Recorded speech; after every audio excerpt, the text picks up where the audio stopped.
This is the Not Even Wrong podcast. It's December 30th, 2020. This is Krimdelko. This is a follow-on episode of the first episode of today, so no update.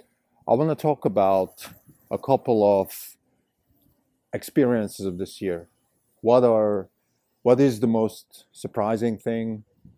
What are things that I expect for the near future that I don't think many people believe in?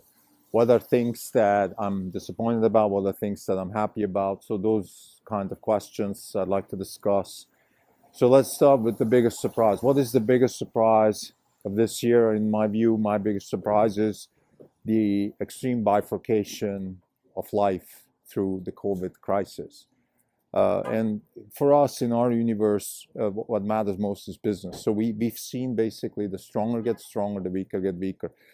Almost nothing that is happening ever since COVID hit the headlines is COVID driven. COVID is just amplifying it. So whatever strength we see has been there before, whatever weakness we see has been there before, it's just amplifying it. So even like, I mean, just a small example, if your restaurant down the corner went bankrupt, it's not because of COVID, it's because the restaurant was a bad business. And this is proof, because there's proof of that, because there's plenty of restaurants that are able to survive, that are thriving even in this environment, because they're good places to eat. They find ways to adapt, to maybe use the ghost kitchen concept, delivery, whatnot. People adapt. You cannot change the winds, but you can adapt your sails. Dolly Parton's very nice quote. I think it applies to the economy. Tesla, our largest investment, did extremely well this year. In our view, the company has always been very strong. The product is extremely strong. It is way superior to anything in the market. And it's just been amplified this year. So it's like a cryogenic therapy, or whatever they call it, a sauna, or the reverse of a sauna, where you go to almost 0 degrees absolute, so minus 273 Fahrenheit, and every atom's get into place. Entropy gets reversed. We're at the base ground state. We're at the zero energy state. And then we go from there and we build up. And whoever is strong, all the entropy, all the mess, all the noise, all that stuff gets taken out, and you start from scratch, and then the strength gets stronger, the weaker get weaker. So that's kind of the way. I think this was a surprise to me. I did not expect that. We were positioned well for that in our portfolio. We had a large position in Tesla and a large position in CRISPR. I think our CRISPR index, which is not just CRISPR, but it's, let's call it the genomics index, but I don't want to use the same name because ARK Invest is using that, and I'm trying to differentiate from them as much as I can. So it's the idea to digitize biology, to use genomics research and technology, in particular CRISPR and base editing and synthetic biology, to proliferate the digitization of biology, the merger of informatics and biology.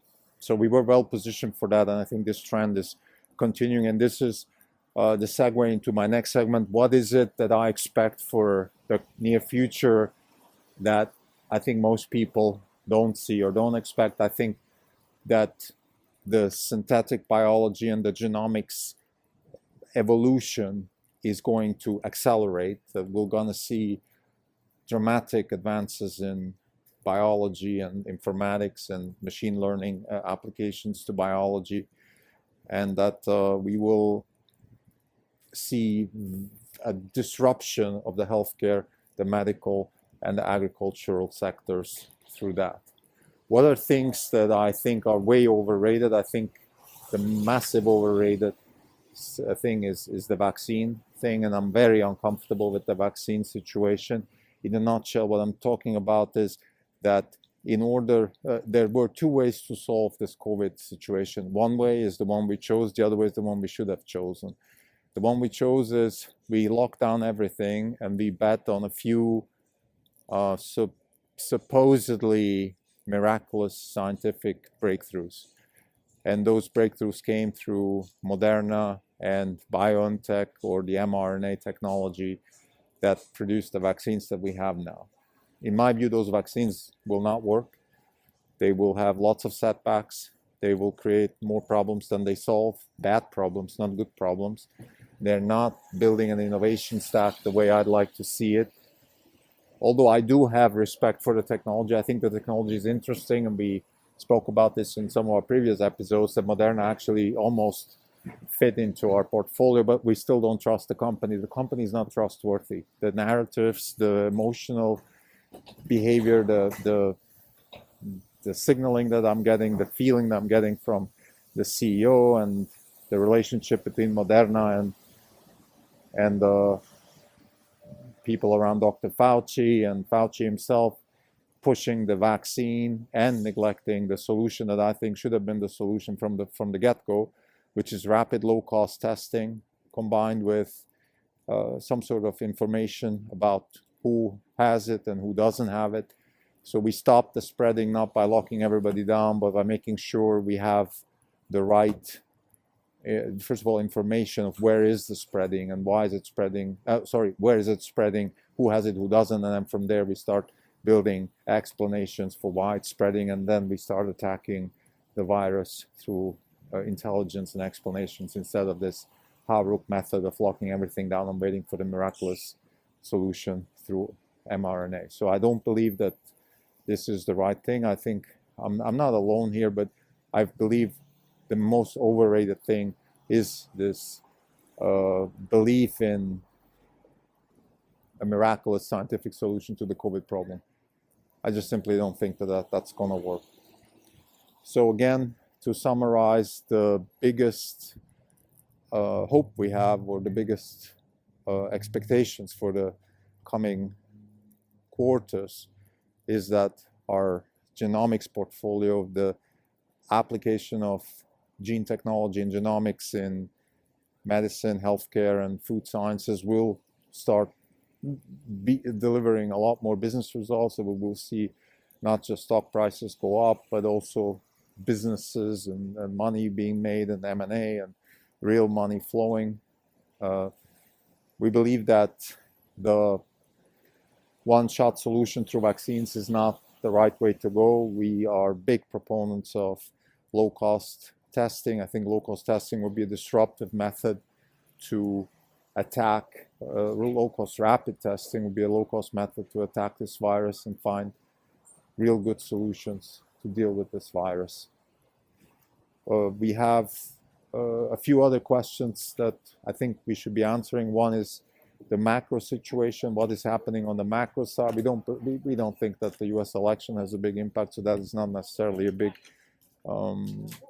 let's say, not a big discussion point on our side, because number one, we don't see almost no change in monetary policy.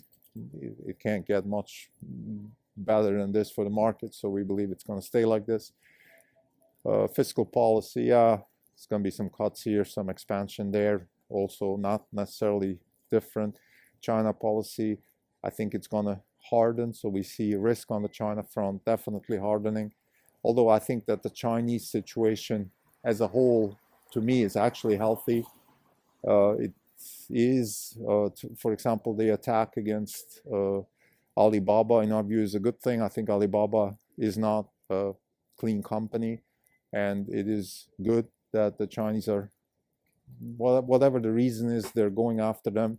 Overall, it's not a clean company. Their founder, Jack Ma, has never come across to us as a real tech entrepreneur. It has always been a kind of a powerful man sitting somewhere in a corner, wheeler-dealer type business, and it just grew massively. In our view, maybe it's way too political, and therefore it is now paying the price for being like that. So we think that overall the Chinese policy is going to harden with the US, but not because that's not a bad thing. We believe that's a good thing, because the Chinese are maturing, they're gaining strength, and they will use that strength and they will use that maturity to actually become a real contender for technological leadership in the world that will proliferate competition. So we're positive on that one. We just came back from Boca Chica. We visited SpaceX there. I think If you need any kind of reason to be optimistic, just go to Boca Chica and just look at the rocket there and the testing they're doing and the iteration they're doing and the unbelievable work that has been done by SpaceX overall. It's just a huge inspiration. So we believe that this is good. We have our own little Sputnik here, and I think it's much more than Sputnik. I think it's going to actually proliferate some real innovation and development. For example, SpaceX is developing Starlink, which will, I think, revolutionize terrestrial communication and internet technologies and just be a very good disruptor in a sense, deliver more for less cost. So we are positive on that front. We don't think the US election has a big impact, but we're positive on the dynamics. We think the US, to quote Churchill, will do the right thing after having tried everything else. So we're not concerned about that either. Here's the biggest concern we have. The biggest concern we have in the US is actually more of a personal concern. And that is simply that it looks like California is becoming much more difficult to live in from a political perspective. And we don't see a bounce back on that front. So like many other people, we're contemplating moving to Texas. We want to be contrarian. It's a beautiful state here. It's very difficult to contemplate moving away from here to a place like Texas. But unfortunately, other than beautiful nature, California right now doesn't have a lot of aces under their sleeve. So that is the problem, a concern that is more personal. I think business-wise, it's not necessarily that important. I just want to quote The Sovereign Individual here, a book that I think every libertarian every now and then quotes, and it is true freedom is when constituencies compete for us. So we are hopefully in the position that states like Texas compete for us, and maybe if California loses on that, then that's California's loss and the Texas win. But we're still hoping, just from a beauty perspective, to be able to live here. It is difficult, though. It's also difficult for our son, who is 13 years old. The school policy is convoluted. It's not a good situation from a political perspective. Again, this is more a personal thing. I want to finish with monetary policy, Bitcoin, gold, and those conversations. I think Bitcoin is growing, cryptocurrencies are growing, because there is genuine interest in value preservation, particularly coming from third world countries, from devalued countries, Argentina, Brazil, etc. Some of it also in the US. I don't think US funds are, we're talking small positions here, but this could be one of those things. Once you have 3-4% positions, it can easily grow to 50%. Fundamentally, the dollar is in a position to lose value against many things. In particular, we believe there's going to be massive inflation for things that we care about, such as luxury lifestyle, good education, good healthcare. Those things will get a lot more expensive because there's a lack of competition and innovation on those fronts. Maybe education is not so bad. Healthcare, of course, massive inflation, and living also. It's just not easy to innovate and disrupt real estate markets. And therefore, we believe that there will be inflation, and we have chosen not to put our money in Bitcoin. We have chosen to put our money in situations where fundamentally new concepts and engineering practices generate large impact and wealth. We believe that is a better way to hedge against inflation. But we do agree with anybody who is touting cryptocurrencies as a hedge against the devaluation of the dollar. That makes sense. Gold is losing out in that game, and that's actually a good thing, because at least with crypto, there is some implicit innovation possible there, that you could use crypto for more interesting things, such as embedded contracts, micro contracts, machine-to-machine contracts, things like that. So if crypto gains in value, then hopefully that can also proliferate innovation on that front. So to summarize, we are up to a very positive development in technology, a mixed development in the macro side, and I think a very hardening political situation between China and the US, but I think in a good way, because we believe that The hardening between China and the US actually will lead to good things. China is not like Russia. China does not have an incentive to harm the global community.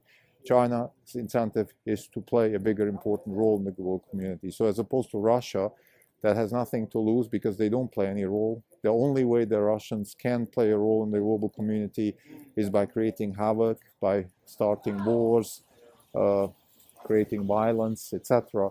Versus China is not in that position. China is a strong player and has an incentive to keep the global community humming.